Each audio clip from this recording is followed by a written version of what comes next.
Assalamualaikum warahmatullahi wabarakatuh dan selamat berjumpa kembali bersama kami di JHM Official channel YouTube. Di kesempatan kali ini saya akan mencoba berbagi pengalaman dengan teman-teman sekalian tentang virus COVID-19, karena ini memang berdasarkan apa yang saya rasakan, apa yang saya alami bersama keluarga. Sebelum saya menceritakan ini, jangan lupa tolong like, komen, dan subscribe channel saya sehingga ke depan channel ini akan lebih berkembang. Terima kasih untuk teman-teman yang sudah like, komen, dan subscribe di channel kami. Teman-teman sekalian, lalu beberapa waktu yang lalu ya, saya melakukan sebuah perjalanan keluar daerah dari Kota Buol, dan setelah saya kembali ke Kabupaten Buol, tiba-tiba anak saya mengeluh batuk dan demam. Saya berpikir itu hal yang biasa, penyakit yang biasa, yang selalu terjadi demam dan selalu berbahan dengan batuk.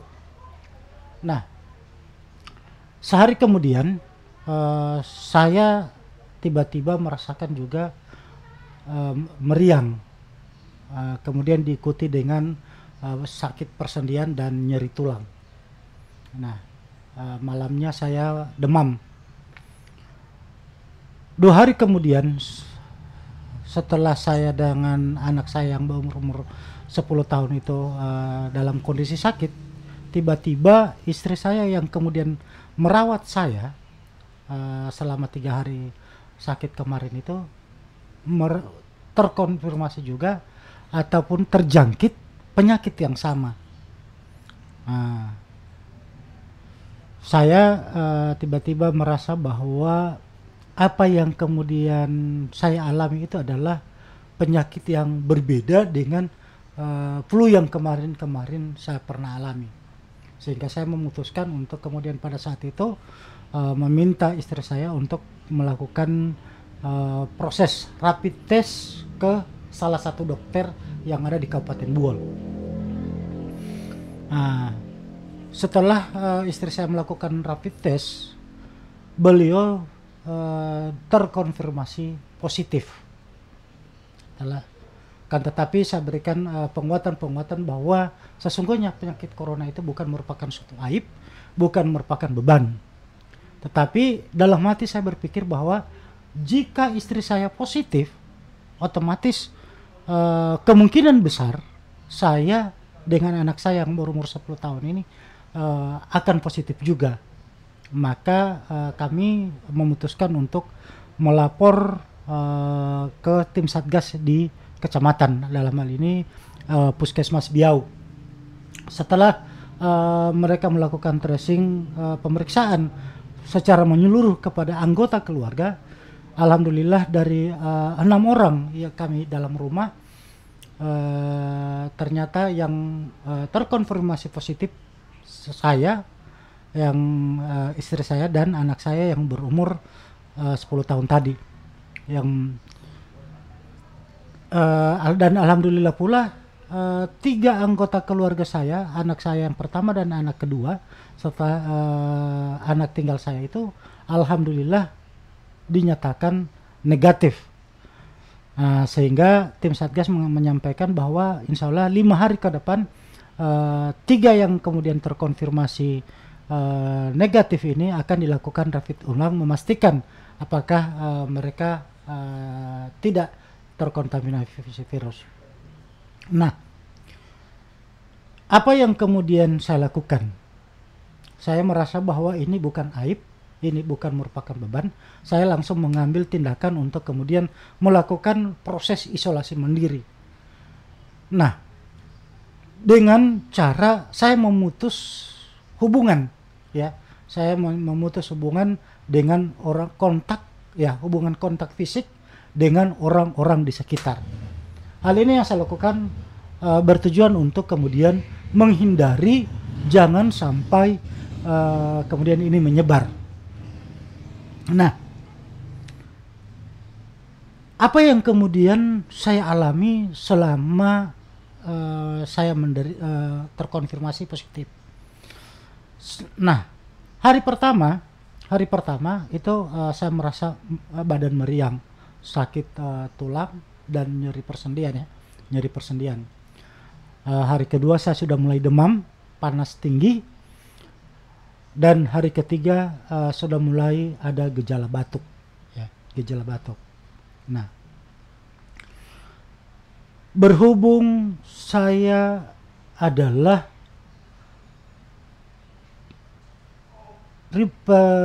penderita ya, kemudian saya ada penyakit gula, ya, maka kondisi saya pada saat itu saya sangat lemah, ya, sangat lemah.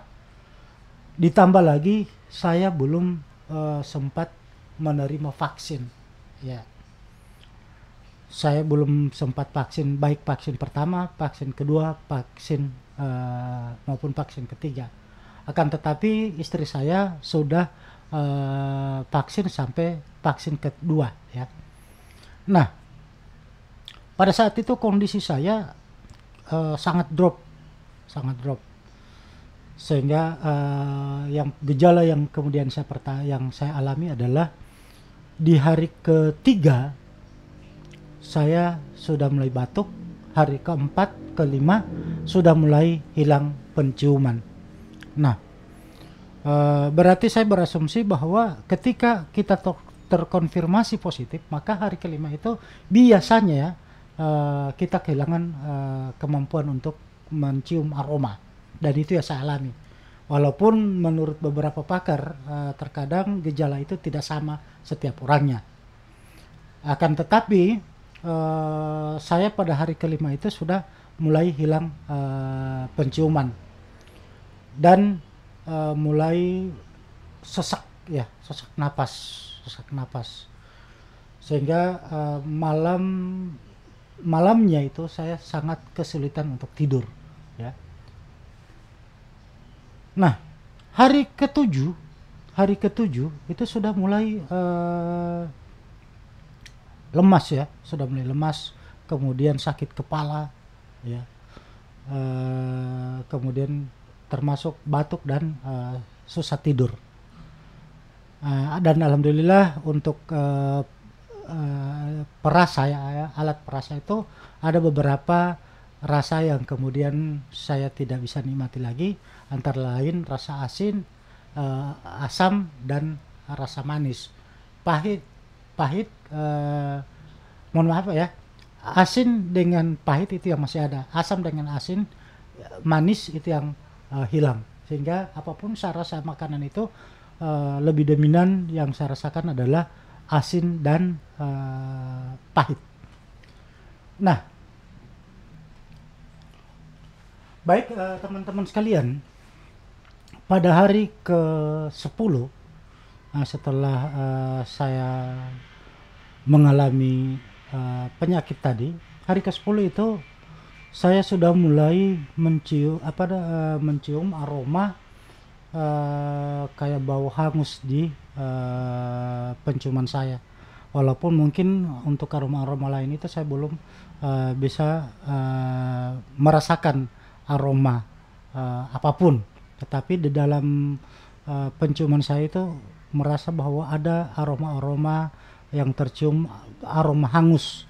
Nah, dan ternyata ketika saya searching di Google ataupun pendapat beberapa pakar, bahwa pada saat hari ke-10 itu ternyata aroma hangus itu adalah sebuah upaya di mana tubuh kita sudah mulai membangun imun dan melawan virus yang ada di dalam tubuh kita, dan sudah antibodi kita sudah mulai terbentuk, sehingga insya Allah hari ke-10 ataupun hari ke-11 kemampuan virus dalam tubuh kita itu tidak lagi bisa menularkan kepada orang lain.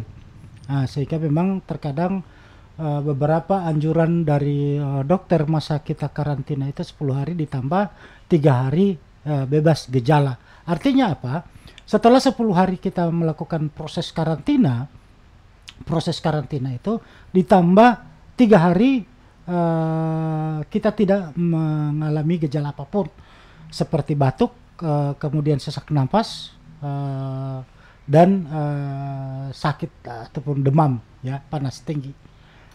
Nah, alhamdulillah, begitu kita konfirmasi, saya hari ke-13, hari ke-13, hari ke-20, ya 13, kita dikunjungi oleh tim Satgas, mengecek kesehatan, perkembangan, dan kami sekeluarga masih ada gejala batuk, sehingga masa isolasi mandiri kami ditambah 3 hari setelah 14 hari kami melaksanakan. Sehingga setelah ditambah total kami sekeluarga melakukan proses isolasi mandiri itu sekitar hampir 24 hari, ya. Pada saat itu kami betul-betul memang sudah bisa beraktivitas seperti biasanya, akan tetapi mungkin akibat efek COVID kemarin itu sampai hari ini pun kami masih merasa bahwa cepat mengalami rasa capek, ya. Rasa capek itu yang masih dominan, walaupun mungkin yang lain-lain itu sudah agak kembali. Tetapi untuk aroma penciuman atau kemampuan untuk mencium aroma itu sudah perlahan sudah mulai kembali untuk aroma, kemampuan untuk mencium. Nah, teman-teman sekalian, perbedaan antara saya dengan istri, karena istri saya kebetulan sudah vaksin selama 2 kali, maka gejala yang kemudian yang dialami oleh istri saya itu agak tidak terlalu seberat yang saya alami, karena pada saat memang saya sama sekali belum sempat melakukan vaksin, sehingga perbedaannya untuk ibu ataupun istri saya itu agak lebih cepat proses penyembuhannya ketimbang saya yang kemudian belum sempat vaksin, ya. Nah, sehingga saya sangat menyarankan untuk teman-teman sekalian, mari kita ikuti program untuk kemudian kita program vaksin, baik vaksin pertama, kedua, dan ketiga, bukan untuk siapa-siapa, tapi untuk kita semua, karena vaksin ini kemudian membangun herd imun, itu ya, menambah kekebalan tubuh kita dalam menghadapi virus COVID-19. Walaupun banyak teman-teman kita yang sudah pernah ikut mendapatkan vaksin, akan tetapi masih sempat terkonfirmasi positif, ya. Akan tetapi perbedaannya antara yang belum vaksin dengan yang vaksin, ketika mereka kena terinfeksi virus COVID-19, maka lebih ringan gejala yang kemudian dialami oleh mereka yang sudah pernah vaksin daripada orang yang belum pernah vaksin. Saya sendiri yang karena belum sempat diberikan vaksin, maka apa yang saya alami agak lebih parah daripada istri saya yang sudah vaksin. Jadi sekali lagi untuk teman-teman sekalian, mari kita ikuti program vaksin ini, bukan untuk siapa-siapa, tapi untuk kita semua, ya, untuk kita semua. Karena dengan harapan vaksin ini bisa memberikan perlindungan untuk kita semua, paling tidak efek virusnya itu tidak seberat ketika kita belum vaksin, ya. Semoga apa yang kemudian saya sampaikan ini bisa memberikan satu bahan renungan untuk teman-teman, kemudian sebagai sebuah wacana untuk kita pertimbangkan bersama, sehingga ke depan kita lebih memahami tentang bagaimana COVID-19. Akan tetapi sekali lagi untuk teman-teman sekalian, kita virus COVID itu bukan untuk kita takuti, akan tetap kita perlu waspadai, ya. Karena memang rata-rata bagi kita semua, apalagi yang memiliki penyakit bawaan, itu sangat beresiko. Nah, banyak beresiko. Sehingga mari kita bangun herd immunity untuk kita semua. Mari kita ikut program vaksin. Paling tidak kita patuhi anjuran untuk kemudian selalu menggunakan masker, mencuci tangan, menjaga kerumunan, ya. Kemudian menggunakan hand sanitizer, sehingga insya Allah kita bisa jauh dari kontaminasi atau terkontaminasi virus COVID-19, ya. Jadi teman-teman sekalian, sekali lagi bagi para penyintas COVID, kami ucapkan selamat. Kita masih diberikan umur yang panjang sehingga kita masih bisa, ya, berbagi pengalaman untuk dengan teman-teman, bisa menikmati suasana kembali, kehidupan kembali, ya. Oke. Jadi saya akhiri dengan ucapan wabillahi taufiq, wassalamualaikum warahmatullahi wabarakatuh.